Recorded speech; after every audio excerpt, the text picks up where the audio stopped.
नमस्कार.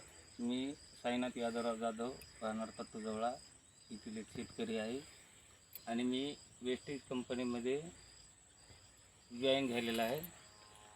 तर आज बघू शकता या ठिकाणी माझ्या याच्यामध्ये 1 ते सव्वा एकर हळद आहे.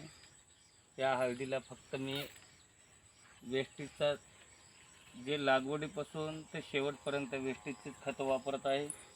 आणि आज बघू शकता हळदीचा कलर, हे फुटवे आणि ह्या ठिकाणी माझी हळद आहे. पूर्ण क्षेत्र 1 नंबर आहे. कुठल्याही प्रकारचा रोगाचा प्रादुर्भाव नाही, काहीच नाही. 1 नंबर शेती आहे. आणि हळदीच्या पानाची जाडी वगैरे हिरवीगार कळा. आता मधल्या काळामध्ये बरेचशा उगाड होती, त्या याच्यामध्ये बऱ्याचशा हळदीवर रोगराई आलेली होती, करप्या वगैरे.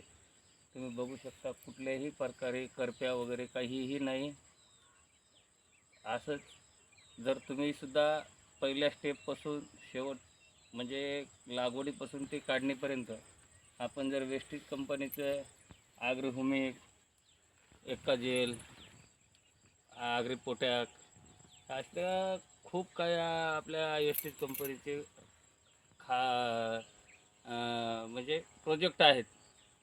त्याला आपण खात म्हणू शकत नाहीत, कारण का खात म्हणलं की केमिकल झालं. हे आपल्याला सेंद्रिय शेती आहे. याच्यापासून कुठलाही रोगराई वगैरे याच्यावर अटॅक करू शकत नाहीत. पहिल्यापणापासून जर आपण हे केलं तर हे करतात. कॅमेरामॅनला अशी इच्छा करतो की आपण सर्व हळद दाखवावी एक वेळेस.